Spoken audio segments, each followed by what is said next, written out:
계시록 요약 21번째입니다. 요한계시록은 1장 예수 그리스도의 계시라 그랬습니다. 예수님이 열어주시는 책이다라는 말이고요. 그리고 2장 3장에는 7교회 7등잔대에 대해서 나와 있습니다. 보다 이기는 자는 이런 보상을 해주신다는 말이 있고, 그리고 성령의 교회들에게 하시는 말씀을 귀 있는 자들은 들을지어다 라고 말씀을 했습니다.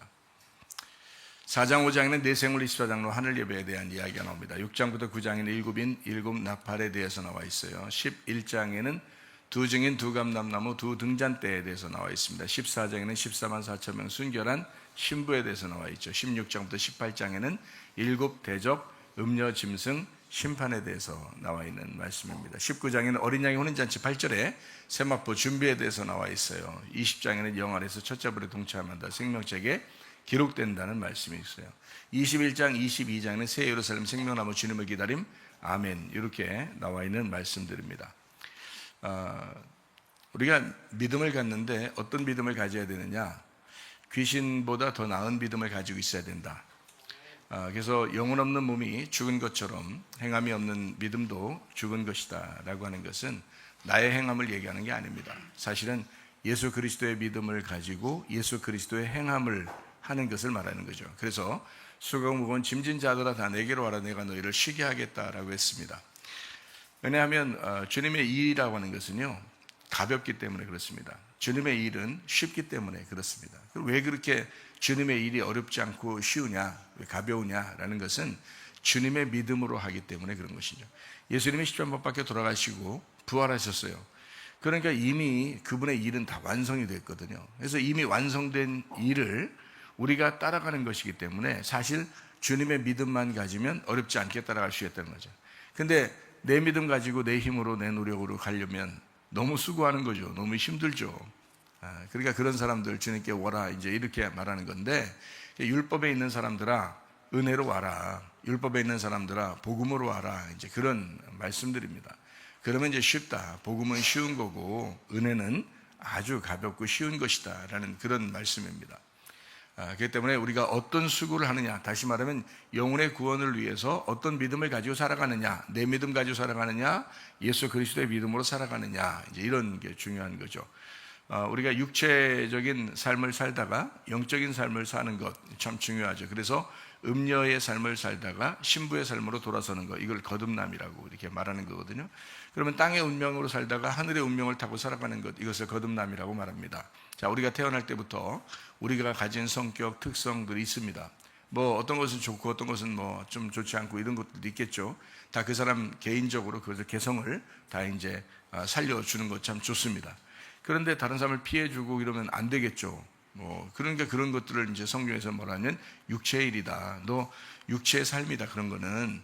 그러니까 육체의 삶, 이 땅에서 태어나서 네가 가지고 있는 모든 집안에 내력적으로 내려오던 그런 육체의 특성들을 네가 거듭났으면, 예수의 믿음을 가졌으면, 예수님에게 돌아왔으면, 하늘의 운명으로 다시 태어났으면, 그러면 그걸 거듭난다 그렇게 말하는 거예요. 그걸 구원이라 그렇게 말하는데, 영혼의 구원, 너의 땅에서 태어난 모든 것들을 하늘의 운명으로 바꿔야 된다는 거죠. 그래서 하늘의 삶으로 바뀌어야 된다. 그러니까 예수님의 삶으로 바뀌어야 된다. 이걸 거듭남, 구원이라고 이렇게 말하는 거거든요. 그러니까 그 삶을 너희가 살아갈 수 있느냐라는 그런 말이거든요. 그러니까 영혼 구원이 우리의 삶에서 일어나는 구원입니다. 그러니까 우리는 이미 예수님에 의해서 구원을 받았어요. 한 번 구원은 영원한 구원입니다. 그런데 그 영원한 구원을 우리가 영혼의 구원으로 증명하면서 살아가는 거죠. 교회 생활에서, 가정 생활에서 증명하면서 살아갑니다. 학교에서, 직장에서, 사회에서 우리가 증명하면서 살아갑니다. 그러니까 반드시 바뀌는 거예요. 반드시 그리스도인은 바뀐 삶을 살아야 된다는 겁니다.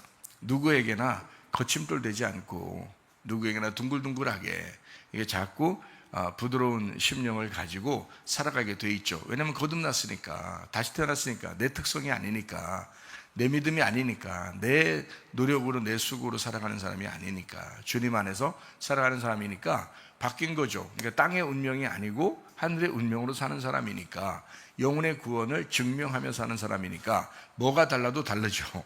그게 거듭남이다 이렇게 말씀하는 겁니다. 그것을 우리의 삶이라고 얘기하죠. 삶의 구원. 그 삶의 구원, 우리가 살아가면서 죽을 때까지의 삶에서 구원받는 그 삶의 구원, 그래서 한번 우리가 예수의 이름으로 구원받은 것 영원하죠. 근데 우리의 삶으로 그것을 증명해내야 된다. 그러니까 그 증명해내는 것을 통해서 그 믿음이, 네가 진짜 예수를 믿었다는 그 믿음이, 예수가 너를 위해서 죽으신 그 믿음이 분명해진다는 겁니다. 그것이 확실하다는 거죠. 그래서 영혼의 구원이라는 것은 아주 주님과 우리가 보조를 맞추어 동행하는 그런 삶을 의미하는 거죠. 영혼의 구원 참 중요합니다. 죽을 때까지 믿음의 순종, 죽을 때까지 그 영혼의 구원, 이것이 우리를 삶으로 인도하는 그런 내용입니다. 하나님은 영이십니다. 그래서 우리는 보이지 않는 하나님, 보이지 않는 말씀, 하나님은 말씀이시죠. 보이지 않는 말씀, 보이지 않는 영을 따라가는 사람들이에요. 그래서 우리가 이제 보이는 것을 보면서 이제 보이지 않는 세계를 가는 건데요. 그게 천국인데, 보이는 세계에서 우리가 이제 이것을 뭐 이렇게 섬긴다, 그러면 안 된다는 거죠. 보이지 않는 것을 따라가는 사람이니까 보이는 것을 따라 사는 사람이 아니어야 된다는 겁니다. 그래서 하늘나라 우리가 소망 가지고 사는 사람은 보이는 세계를 사는 것이 아니라 보이지 않는 세계를 위하여 살아가는 것이다.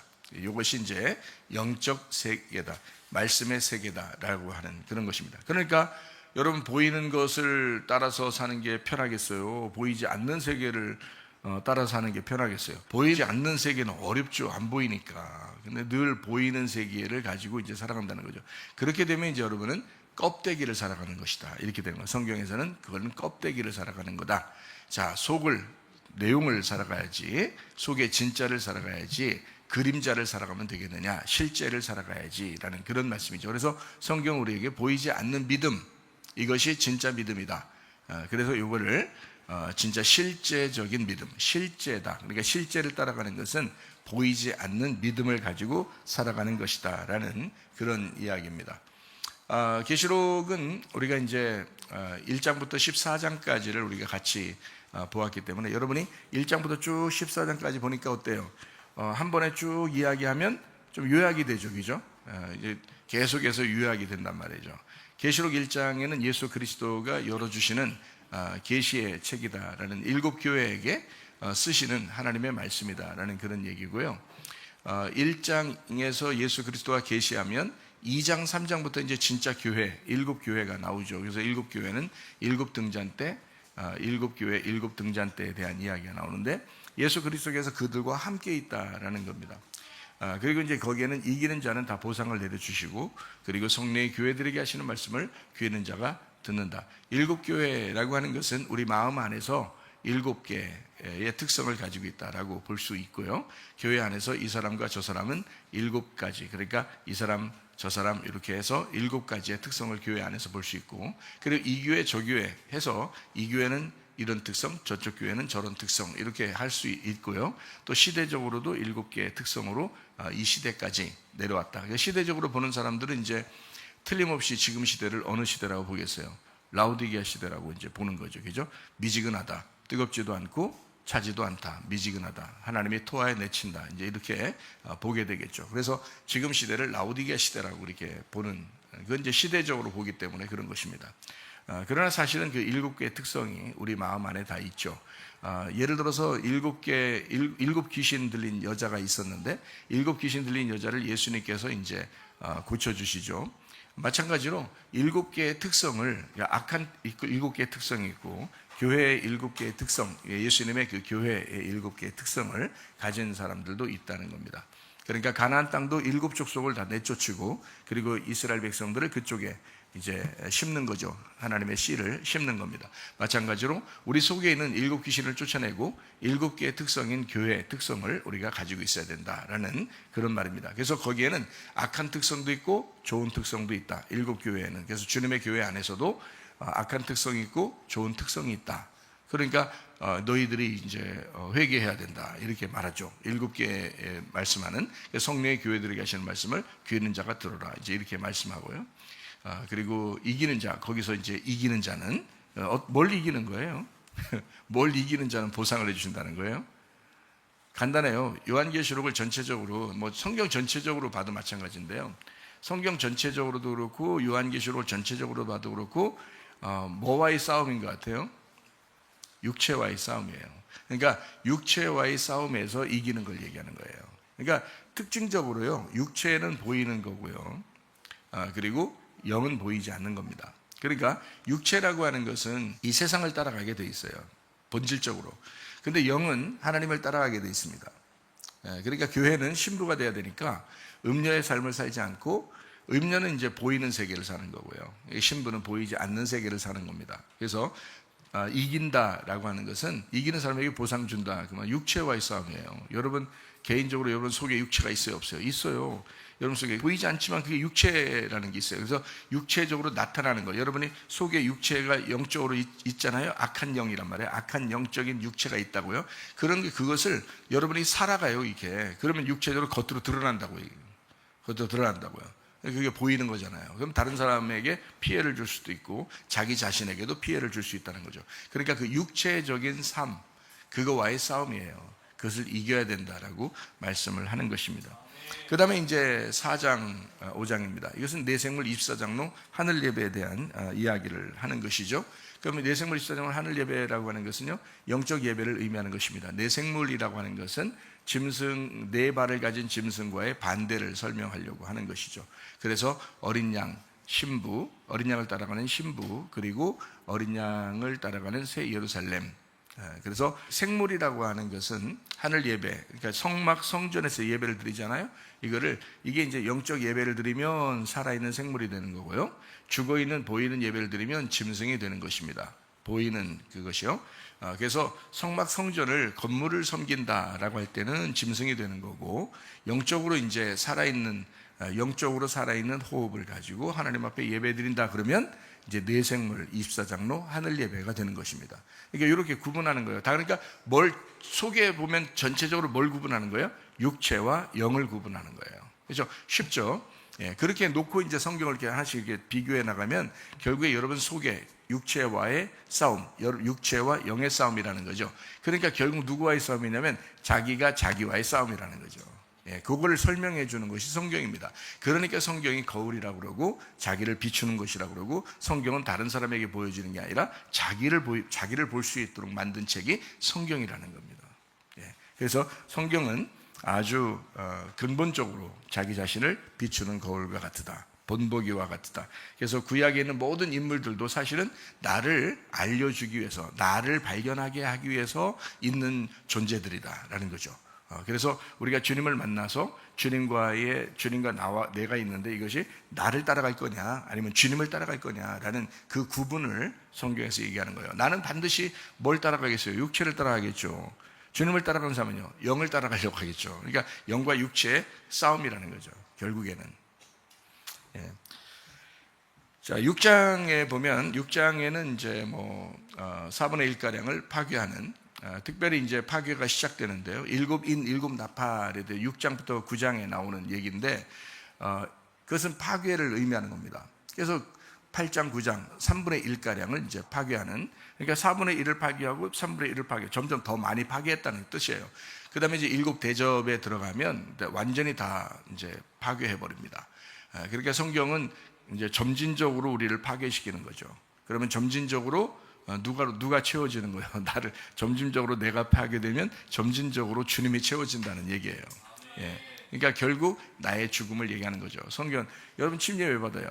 침례 받으라고 성경에서 침례 받으라고 돼요. 주님께서 침례를 주어라 이렇게 얘기해요. 누굴 만나거들랑 제자를 삼아서 침례 줘라 이래요. 왜 침례를 줘야 돼요? 죽음입니다. 예수를 만나면 먼저 네가 죽어야 된다.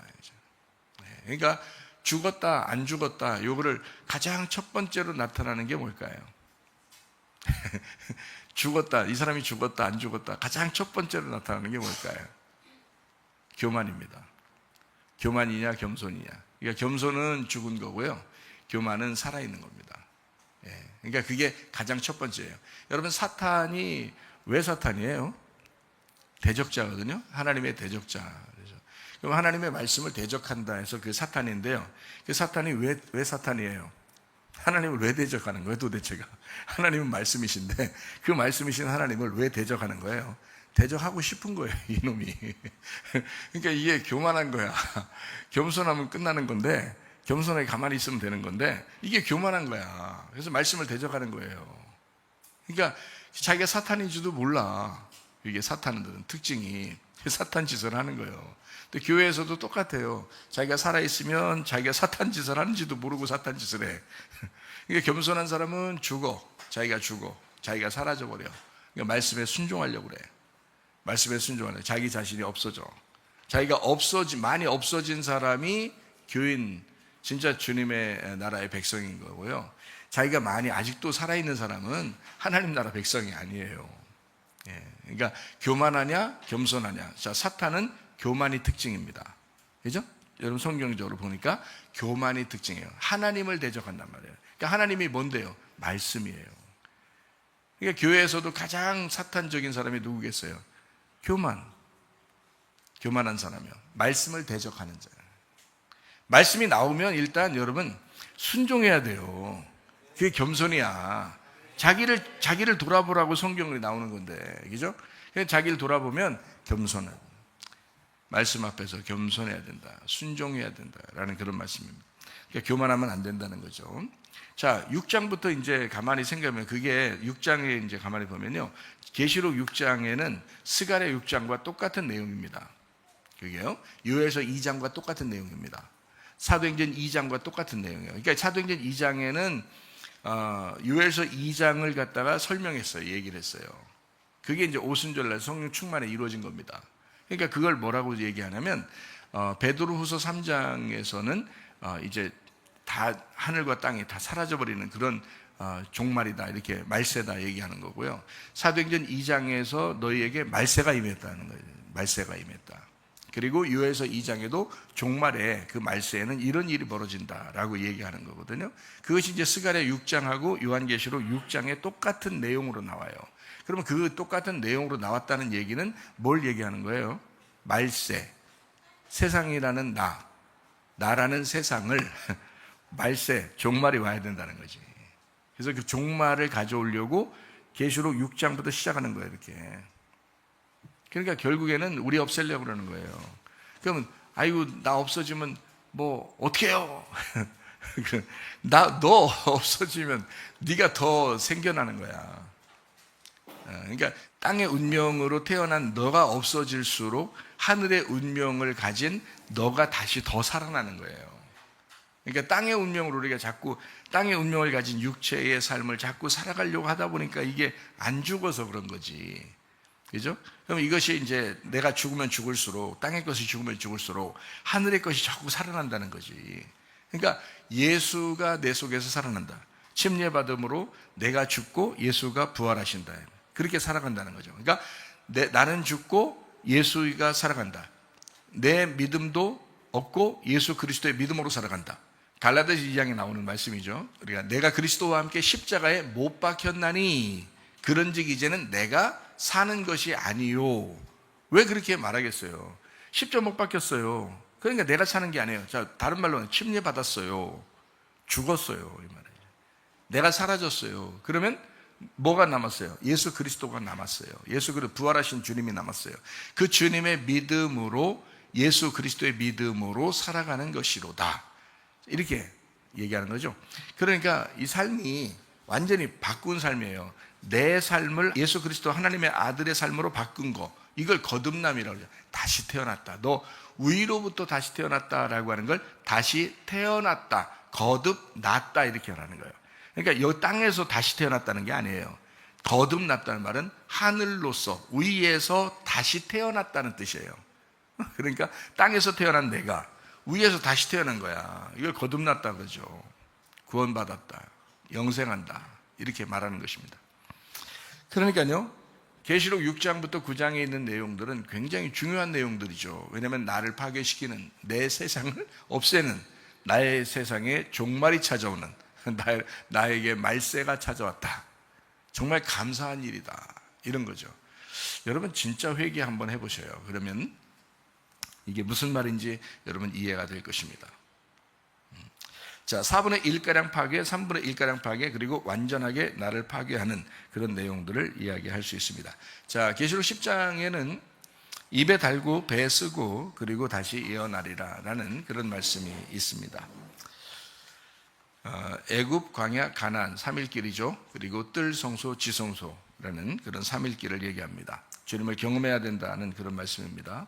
11장에는 두 감람나무 두 등잔대에 대해서 나와 있습니다. 이것은 둘이지만 사실은 하나다라고 해서 두 감람나무는 예수 그리스도를, 그리고 두 등잔대는 교회를 얘기한다. 그래서 이게 그리스도의 교회, 성령 충만한 교회, 이렇게 표현할 수 있습니다. 그것이 이제 두 증인, 두 감람나무, 이제 이렇게 되는 거죠. 두 증인, 두 감람나무, 두 등잔대라는 그런 말씀이라고 했습니다. 그래서 둘씩 되어 있어요. 42달, 고난받는 숫자는 42달이라고 써 있고, 그리고 1260일 이렇게 나오는 것 같은 건데, 42달, 1260일, 3년 반, 3일 반, 이렇게 되는 건데요. 42달 나올 때는 고난과 역경을 의미하는 거고요. 우리를 교육시키기 위해서 고난하는, 그리고 1260일 나오면 우리를 양육하기 위해서 있는 그 수를 이야기하는 것입니다.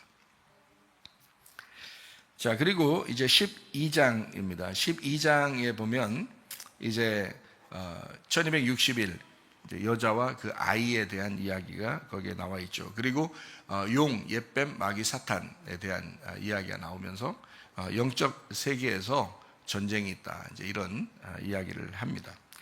13장입니다. 13장에는 이제 짐승에 대한 이야기가 나오죠. 바다 짐승, 땅 짐승에 대한 이야기가 나와 있습니다. 짐승이라고 하는 것은 뭐의 반대라고 그랬죠?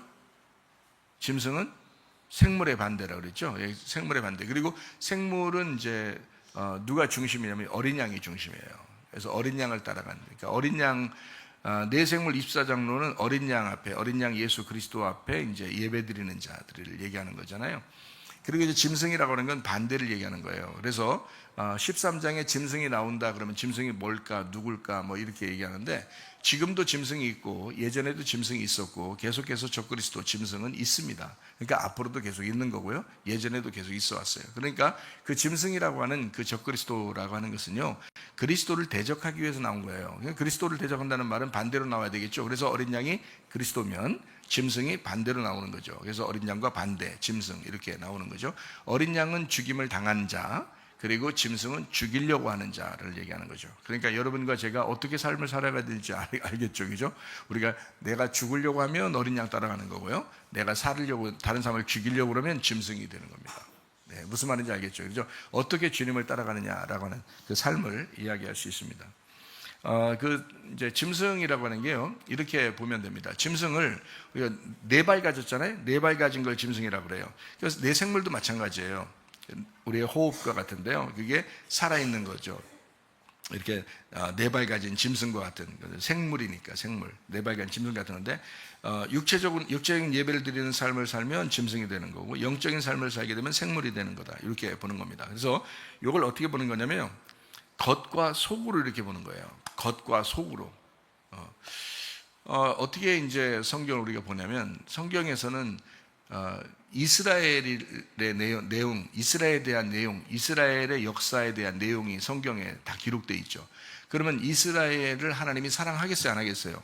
사랑하죠. 그러니까 이 이스라엘을 사랑하는데, 그 이스라엘이 성경에서 뭐겠어요? 겉이에요, 겉. 성경의 겉. 그러면 이스라엘을 통해서 막 성경을 쓰는 그 이유가 뭐겠어요? 뭘 설명하려고? 속에 있는 교회를 설명하려고 그런 거죠. 그러니까 이스라엘이 겉에라면 속에가 교회예요. 그러면 이게 이제 어떤 사람은 이스라엘을 무시하자, 교회만 있자, 이런 말이 아니고, 제가 말하는 거는 교회와 이스라엘이 둘 다 중요해요. 계란을 보세요. 계란 껍질과 속에가 다 중요하죠. 수박을 보세요. 껍데기와 속에가 다 중요하죠. 여러분 몸을 보세요. 여러분 영혼이 속에 있지만 몸이 중요하죠. 그렇죠? 그러니까 그리스도가 내 속에 있지만 내 몸도 중요하단 말이에요. 그래서 내 몸이 움직일 때, 행동을 할 때 내 속에 그리스도가 활동하는 거잖아요. 그러니까 겉의 모습이 잘못됐다는 게 아니죠. 율법과 복음이 있어요. 그러면 율법은 우리를 감싸는 겉이죠. 복음이 그 속에 있는 거고요. 그죠? 그러면 이스라엘이 겉의 모습이란 말이에요. 이스라엘을 통해서 교회를 발견하는 겁니다. 그러니까 이스라엘 전체 민족이, 이스라엘 전체가 이렇게 움직이잖아요. 한 사람 한 사람 움직이지 않아요. 이스라엘 백성들은 애굽에서 이렇게 탈출하면서 가나안 땅에 들어가 정착할 때까지 다 집단적으로 움직입니다. 그죠? 집단적으로. 그러니까 여호수아 갈렙 너네들 2명만 살려줄게 하니까 여호수아 갈렙이 막 안 돼요. 마음이 불 붙는 것 같아서 안 된다. 우리 다 같이 들어가자 막 이러잖아요. 왜냐면 이게 단체적으로 움직이는, 한 가족들 단체적으로 움직이는 거거든요. 그래서 이 백성 전체가 한 가족이에요. 이스라엘 백성들이. 그 한 민족이잖아요. 아브라함의 자손이고 한 민족이잖아요. 그러니까 가족 단체적으로 움직이거든요. 그러니까 이스라엘도 단체고요. 교회도 단체입니다. 이해하죠? 근데 교회는 안 보이잖아요. 교회는 보이지 않는 세계를 의미하는 거예요. 보이지 않는 단체고요. 이스라엘은 보이는 단체란 말이에요. 그러니까 이건 한 뭉텅이로 이스라엘 그러면 한 뭉텅이로 하나님의 백성인 거예요. 그럼 교회 그러면요. 하나님의 백성인 거예요. 보이질 않아요. 아니 우리들 있잖아요. 우리들 있긴 있어요. 있는데 우리들을 성경에서는 이제 겉의 모습으로 있다는 표현으로 하는 게 아니라 그리스도의 몸이라고 그런다고요. 그리스도의 몸. 그리스도가 보여요, 안 보여요? 그리스도 머리가 보여요, 안 보여요? 안 보이죠? 그리스도 몸도 안 보이는 거예요. 머리는 안 보이고 몸만 보여요? 그렇게 다니면 되겠어? 안 되죠. 머리도 안 보이고 몸도 안 보이는 거예요. 그러니까 교회는 보이지 않는 거란 말이에요. 보이지 않는. 그러니까 속을 얘기하는데 있어요, 없어요?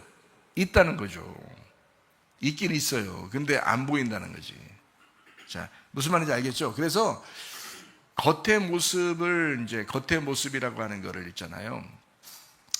성경에서는 뭘로 표현하고 싶었던 거냐면 짐승으로 표현하고 싶었던 거예요. 그러니까 속을 뭘로 표현하고 싶었던 거냐면 어린 양과 생물로 표현하고 싶었던 거예요. 표현을 그렇게 하고 싶었던 거지, 성경에서. 그러면 겉의 모습이라고 하는 것을 요걸 따라서 살아.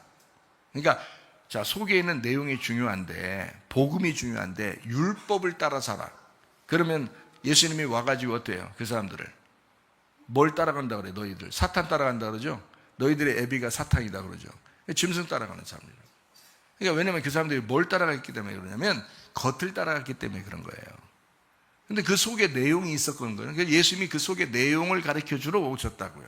겉의 모습은 짐승이라고 표현하고 속의 내용은 생물, 어린 양이라고 표현하는 것이다. 이런 거죠. 그래서 계시록 13장은 이제 그걸 설명해 주려고 하는 거고요. 어린 양 생물을 따라가는, 어린 양 따라가는 생물. 이것을 이제 14장에는 이제 신부들 14만 4천 명이다. 이렇게 표현하는 그런 내용입니다. 13장과 14장이 이제 연결돼서 그렇게 표현하는 그런 내용이에요. 그래서 여러분에게 이제 제가 성전, 성막 성전 이것을 건물로 따라가면 안 돼요. 그건 짐승 따라가는 것과 똑같아요. 라고 얘기하면 어떤 사람은 깜짝 놀라겠죠. 그죠? 왜냐하면 성막, 성전은 굉장히 거룩하잖아요. 근데 그거를 막 짐승같이 이렇게 표현한다면 좀 이상하잖아요. 거룩한 건데. 그죠? 근데 제가 말하는 거는 성막, 성전이 거룩해요. 하나님의 집입니다. 하나님의 집. 거룩한데 이거를 그 건물을, 그 겉을 사람들은 숭배했다고요. 이게 따랐단 말이에요. 그러면 짐승이 되는 거라고 이렇게 얘기하는 거예요, 제가. 그죠? 그래서 그거를 예수님께서 오셔서 뭐라 그래요?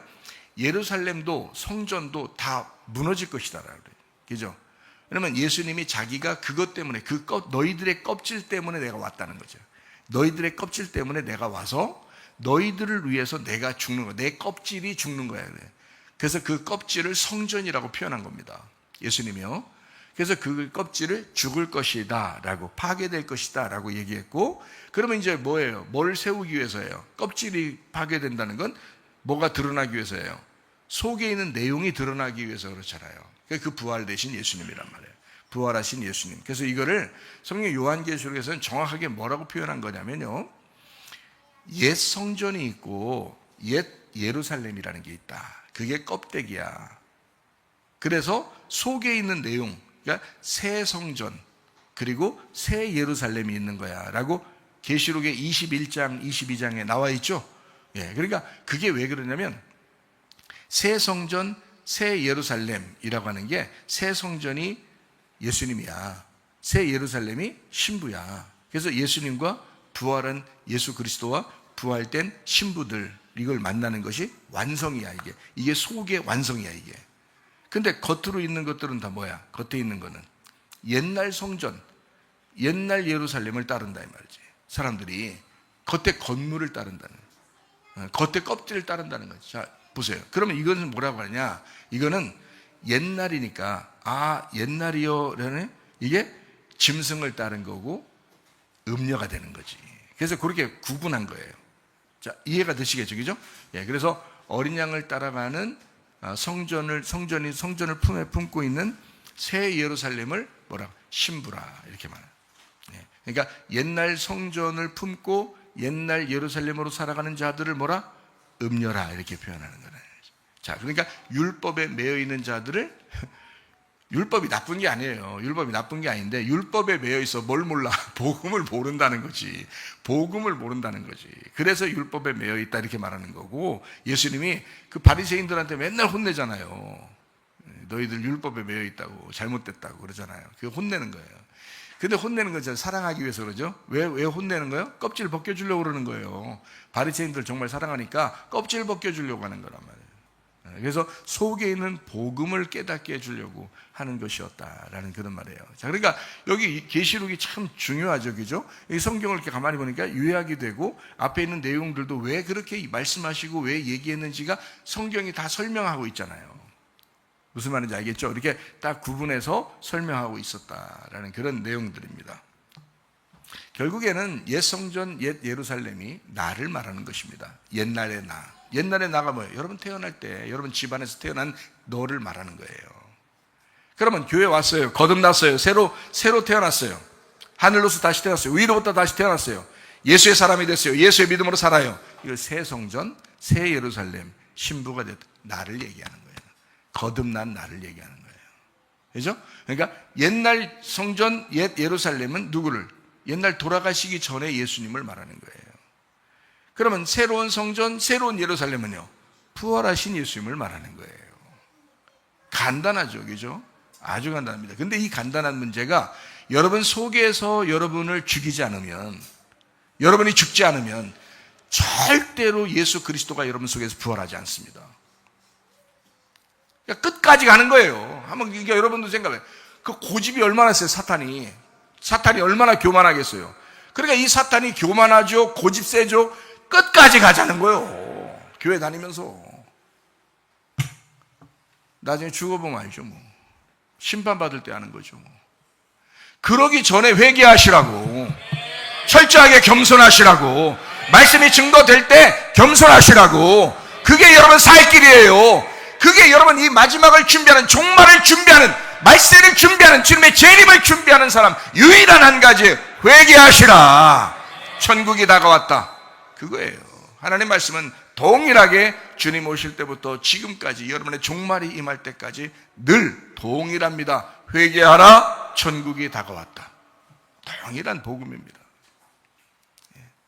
그게 옛 성전, 옛 예루살렘과 새 성전, 새 예루살렘으로 표현하는 것입니다. 그리고 이제 그 짐승을 이제 시대별로 나라라고 했죠.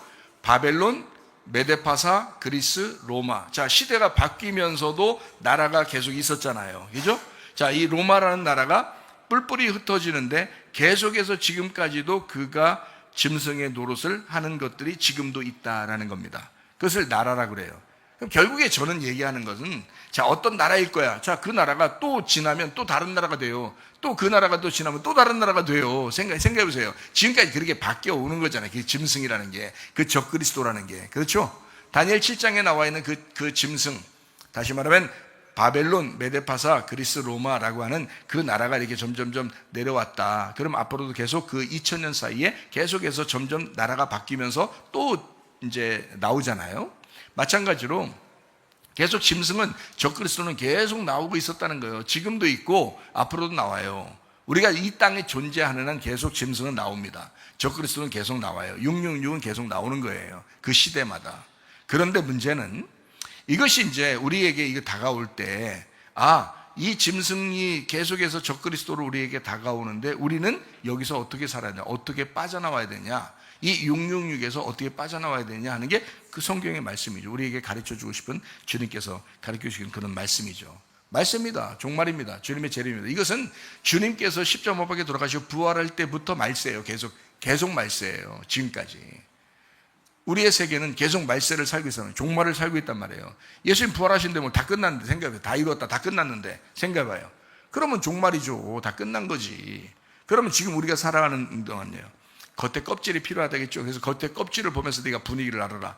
그러니까 분위기를 왜 알으라는 거야 도대체가. 예수님 우리 보고 분위기를 왜 알으라는 거야. 종말이 왔다, 말세가 왔다, 주님의 재림이 다가왔다. 자, 왜 알으라는 거예요 우리 보고. 너 정신 차리라는 거예요. 너 살기 위해서 네가 살아야 되니까 세상의 분위기를 보고 너를 살려라 이 말 아니에요. 너를 살려라. 그럼 저는 여러분에게 누차 말씀합니다. 말씀을 증거할 때마다 그 율법과 복음에 대하여, 말씀을 증거할 때마다 십자가와 부활에 대하여 늘 얘기합니다. 정신 차리라고. 여러분 자신을 죽이라고. 자신이 살면 예수가 죽는 것이고 여러분 속에서 네가 죽으면 예수가 사는 것이다 이거죠.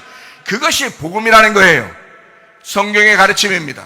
근데요, 교회 다니는 사람들이요, 정신 차리세요. 교만한 사람이 너무 많습니다. 고집 부리는 사람이 너무 많습니다. 생각해 보세요. 그러면 자기가 육체적으로 살면서도 땅에 태어난 그 승질머리 가지고 계속 살면서도 자기는 거듭난 줄 알고 구원받았는 줄 알고 자기의 영혼의 구원으로 다른 사람에게 자기가 그래도 괜찮은 사람인 줄 알고 다른 사람 비판하고 판단하고 살면서 그렇게 살아가는 그리스도인들이 얼마나 많아요. 그건 그리스도인이 아니라 그냥 교인이죠.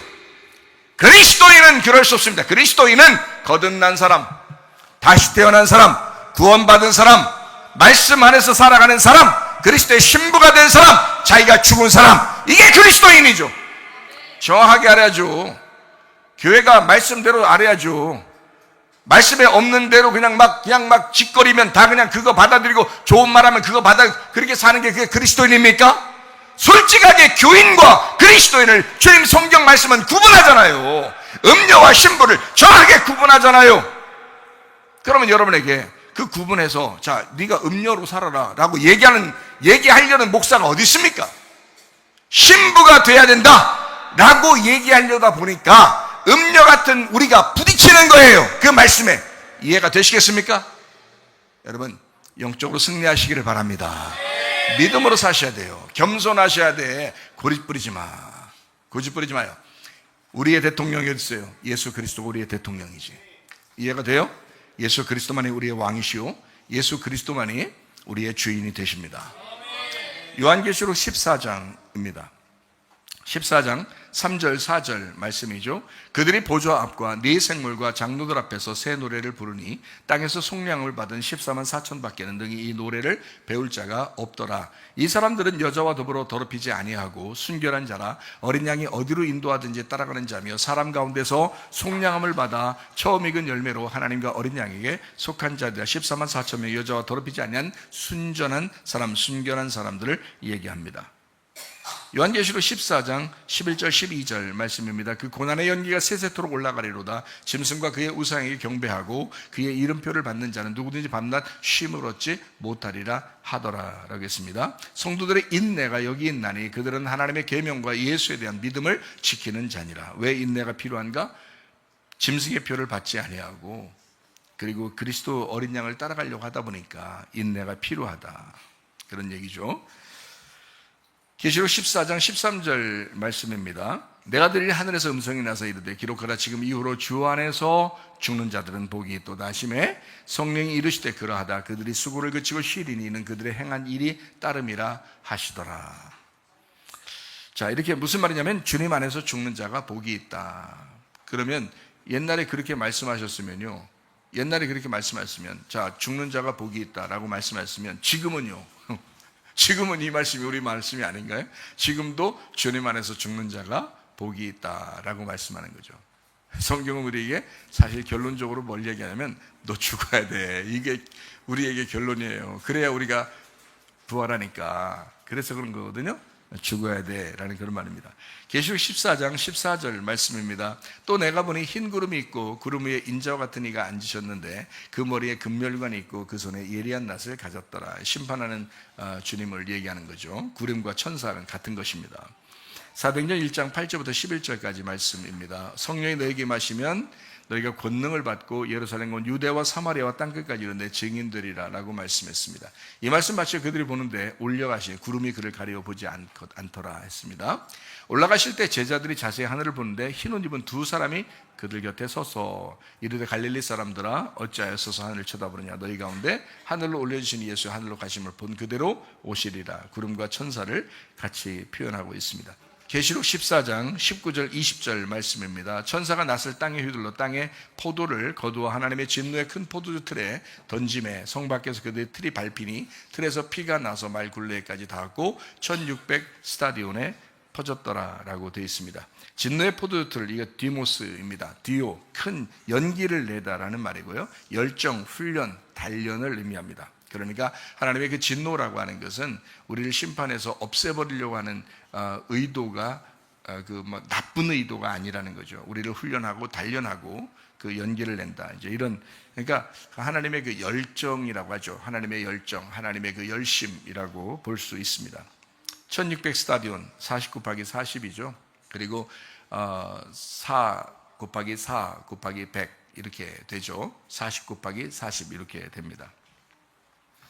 그러니까 결국에는 사라는 것을 의미하는 그런 내용입니다.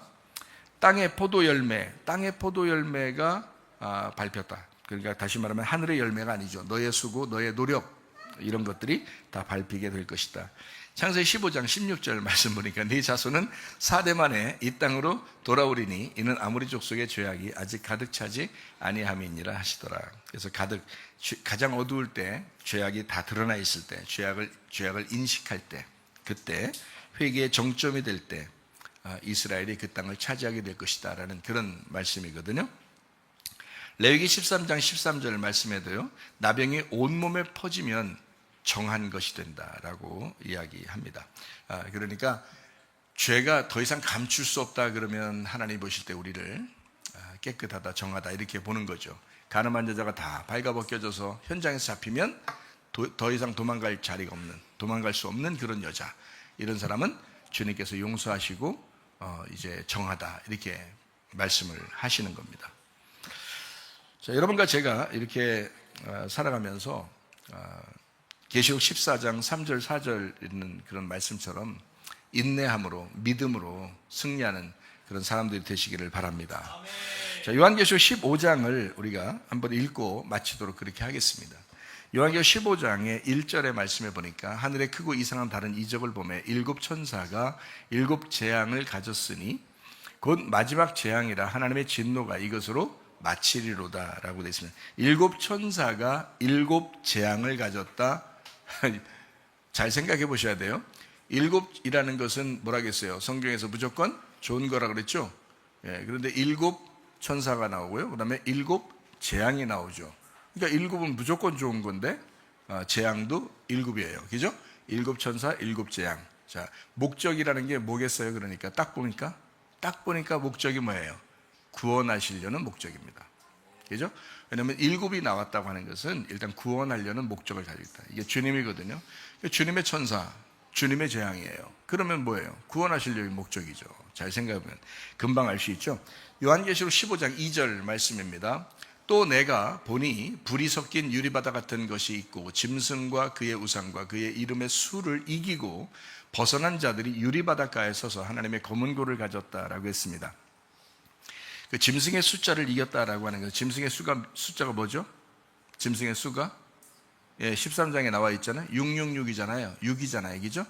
짐승의 수가 6이죠. 그런데 여러분은 짐승이 지금 뭔지 다 알았죠? 우리가 짐승이 뭐다, 그 다음에 생물이 뭐다, 짐승이 뭐다, 어린 양이 뭐다, 이걸 좀 알았잖아요, 우리가. 그러니까 어린 양은 이 땅에서 죽으시는 예수님이니까 어린 양은 숫자가 뭐겠어요? 7이죠. 그래서 그분이 부활하셔서 세운 교회는 8이 된다 그랬죠. 그러니까 7은 다 누구의 숫자예요? 예수님의 숫자라고 그랬잖아요. 그죠? 그래서 안식일도 예수님이라고 그랬죠. 그날이 죽음의 날이에요. 예수님이 죽으시고 우리가 안식하는 그런 날이거든요. 그래서 그 7이 지나면 8이 되는 거예요. 그래서 안식 후 첫날 부활하는 거란 말이에요. 이해가 되겠죠? 그래서 안식일은 죽는 날, 8은 부활하는 날. 그래서 8, 그 교회 세우는 날이에요. 교회 세우는 날. 부활의 날이죠. 그러니까 자, 짐승의 숫자를 이겼다라고 하는 것은, 짐승의 숫자를 이긴 사람이라는 것은 뭘 얘기하는 거예요? 짐승의 숫자가 무슨 숫자라고요? 6이라는 숫자래요. 6의 숫자를 이긴 자가 있어요. 유일하게 이긴 자가 있어요. 누구예요? 예수님이죠. 숫자가 뭐예요?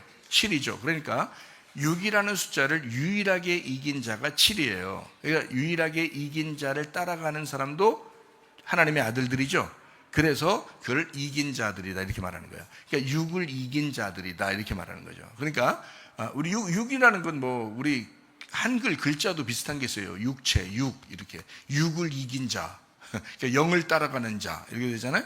마찬가지로 육이라고 하는 것은 이 세상을 의미하는 것이고 육이라는 것은 이 땅에 태어난 나를 의미하는 거예요. 그죠? 그러니까 땅에 태어난 나를 이기고 칠로 가는 사람이 있잖아요. 예수 그리스도를 붙드는 사람. 예수 그리스도의 칠은 어디에 있어요? 십자가에 있어요. 부활은 뭐에 있다고요? 팔에 있다니까요. 이해가 되겠어요? 그러니까 그 십자가를 붙든다 이 말이에요. 그러니까 육이라고 하는 것을 벗어나서 그것을 이기고 칠이라는 예수의 죽음을 붙든 자가 팔로 간다는 거예요. 넘어간다는 거죠. 그래서 그 이긴 자를 의미하는 겁니다.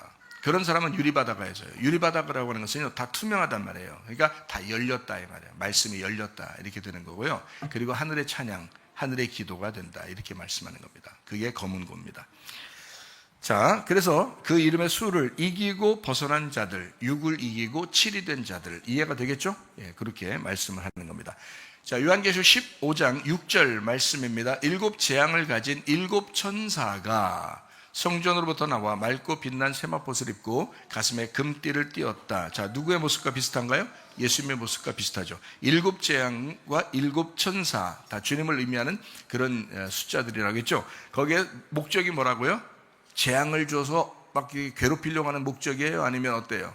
구원의 목적을 가지고 있는 것이다라고 이미 딱 숫자를 보면 딱 알 수 있죠. 그죠? 자, 요한계시록 15장 7절 말씀입니다. 네 생물 중에 하나가 영원토록 살아계신 하나님의 진노를 가득히 담은 금대접 7을 그 7 천사들에게 주니. 자, 무슨 말인지 알겠죠? 자, 네 생물 성막 언약궤 중심에 있는 예배가 7 대접 7 천사라고 나와 있죠. 그러니까 구원의 목적을 가진 예배를 의미하는 거죠. 그러니까 결국 예배 안에는요, 나를 죽이고 예수 그리스도로 살아가게 하려고 하는 목적을 가지고 있습니다. 그게 구원이에요. 그게 구원. 성경은 아주 영적인 책이라 그냥 읽으면 도저히 이해가 안 되는 말씀들이에요. 그래서 우리가 이 말씀들을 우리가 먼저 앉아가 설명해 주는 거예요. 그거를 설교자라 이렇게 말하는 거죠. 하나님의 말씀을. 요한계시록 15장 8절 말씀입니다. 하나님의 영광과 능력으로 말미암아 성전에 연기가 가득하며 7 천사의 7 재앙이 마치기까지는 성전에 능히 들어갈 자가 없더라. 자, 주님이 구원의 목적을 가지고 이것을 끝내기 전에는 어떻게 해요? 성전에 능히 들어갈 자가 없더라. 하나님을 만날 수가 없다. 이것이 끝나기 전에는. 자, 여러분, 짐승의 우상과 그 이름의 수를 이기고 벗어난 사람들, 주님 안에서 여러분이 되시길 바라고요. 저와 여러분이 이런 사람들 되어서 짐승의 숫자를 이기고 예수 그리스도 어린 양의 그 숫자를 붙들고 진정한 부활의 교회로 살다가 주님 만나시기를 바랍니다. 우리 한 목소리를 기도하겠습니다. 하나님 앞에 기도합니다. 우리 하나님, 우리가 그리스도 예수의 사람으로 살다가 주님 만나게 하옵소서. 주님과 동행하게 하옵소서. 저 앞에 기도합니다. 우리 하나님 아버지 인도하시고 사랑하심을 감사합니다. 하나님 아버지 붙들어 주시기 하나님 인도하심을 믿습니다. 하나님 짐승의 숫자를 이기고 그리스도 예수 어린 양의 숫자와 더불어 아버지 하나님의 그리스도 부활의 주님의 삶을 살다가 주님 만나는 귀한 사람들이 다 되게 도와 주시옵소서.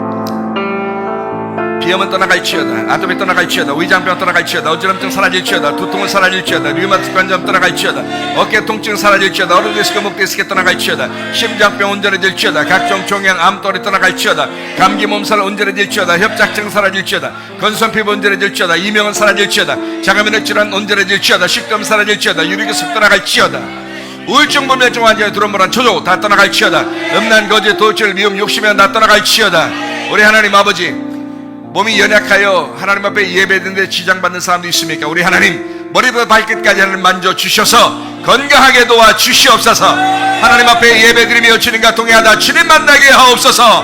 하나님 건강하게 하시고 영과 몸이 건강하여 하나님 앞에 예배드리게 하옵소서. 예수 그리스도 존귀하신 이름 받들어 기도 올리옵나이다. 아멘. 주님 감사합니다. 우리 하나님 아버지 함께 하시고 사랑하심을 감사합니다. 우리 하나님 도와 주시옵소서.